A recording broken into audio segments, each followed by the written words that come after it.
Hello there, it's Steve here from Sci-Fi Funk, and today I want to talk about pulse width modulation. What is it? And let's give you some examples.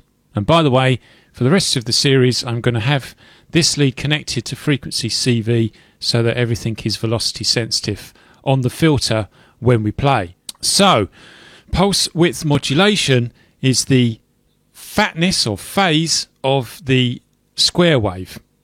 So it only works with a square wave. So for this reason I've got the square wave plugged into the filter, and as usual the filter is going out to the amplifier, which is off screen. And up until now we've been generally using an envelope here to control things, and I'll show you first of all what it sounds like without an envelope. So we'll do things manually. So you've got this pulse width modulation shape. To the left, fatter, to the right, thinner. You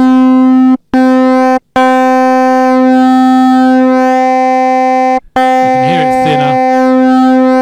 You can hear it fatter. And there it's that lovely hollow square wave, which I love for lead sounds. But anyway, that's what it is in essence, but you can go so much further. So, first of all, let's see what happens if you sweep it over time using an envelope. And so I've got this pulse width modulation CV, control voltage, and I will send it out from envelope 2. Now this has got a slow attack, slow decay, so you'd expect it to sweep it. And you heard it there changing over time. I just held a key down. Now the amount of change that occurs is controlled by this one here. So if we take this down, nothing happens. If we take it all the way up,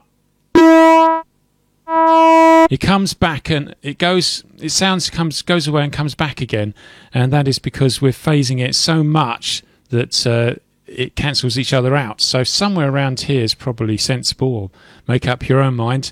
So that's controlled by an envelope. But I have heard that pulse width modulation can be used as a kind of almost substitute for a chorus circuit. Of course, I don't think this is entirely true, but it comes close. So let's emulate that. Now to do that, we've got to send a control voltage out from another oscillator. Now to get that chorus effect, you'd want to use the closest to a sine wave, a nice smooth sine wave with rounded edges, and we've got a triangle there to achieve that. And then we'd want to send out into the pulse width modulation CV, and then we want to set this one to be an LFO, so it's just going through the waveform slowly. And now we want to ensure that the waveform is operating at the same speed regardless of keyboard. If we don't do that, if I play this like this now, get that effect on we're 2 above middle C, slower, middle C slower, even slower, and up the top, which you might want, but I would suggest that most people want things to be static. So we are going to defeat the 1 volt per octave effectively keyboard tracking. So now it will output at the same speed. You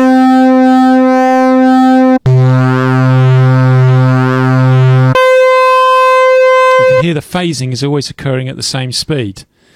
So that's it for today. I hope you've enjoyed this tutorial. Please join me for the rest of the series and like the video if you're enjoying it, and I'll see you next time at Sci-Fi Funk.